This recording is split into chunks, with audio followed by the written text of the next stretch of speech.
રાજા રજવાડા કે ઋષિ મુનિ ગમે તે હતા, પણ શંકર ભગવાનનું ભજન કરતા કરતા ને તમે કોઈ દિવસ સાંભળ્યો કે ઋષિ મુનિએ રામચંદ્ર ભગવાનનું ભજન કર્યું છે?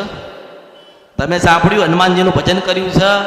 અરે અસુરો દૈત્યો હતા ને એ મારા મહાદેવનું નામ લેતા હતા, કારણ કે કઈ નતું ને તારા ભગવાન શંકર હતો ને કઈ નહીં હોય ને તારે શંકર ભગવાન હશે. એટલે મોટા મોટો દેવો નો દેવ કોણ કહેવાય? મહાદેવ.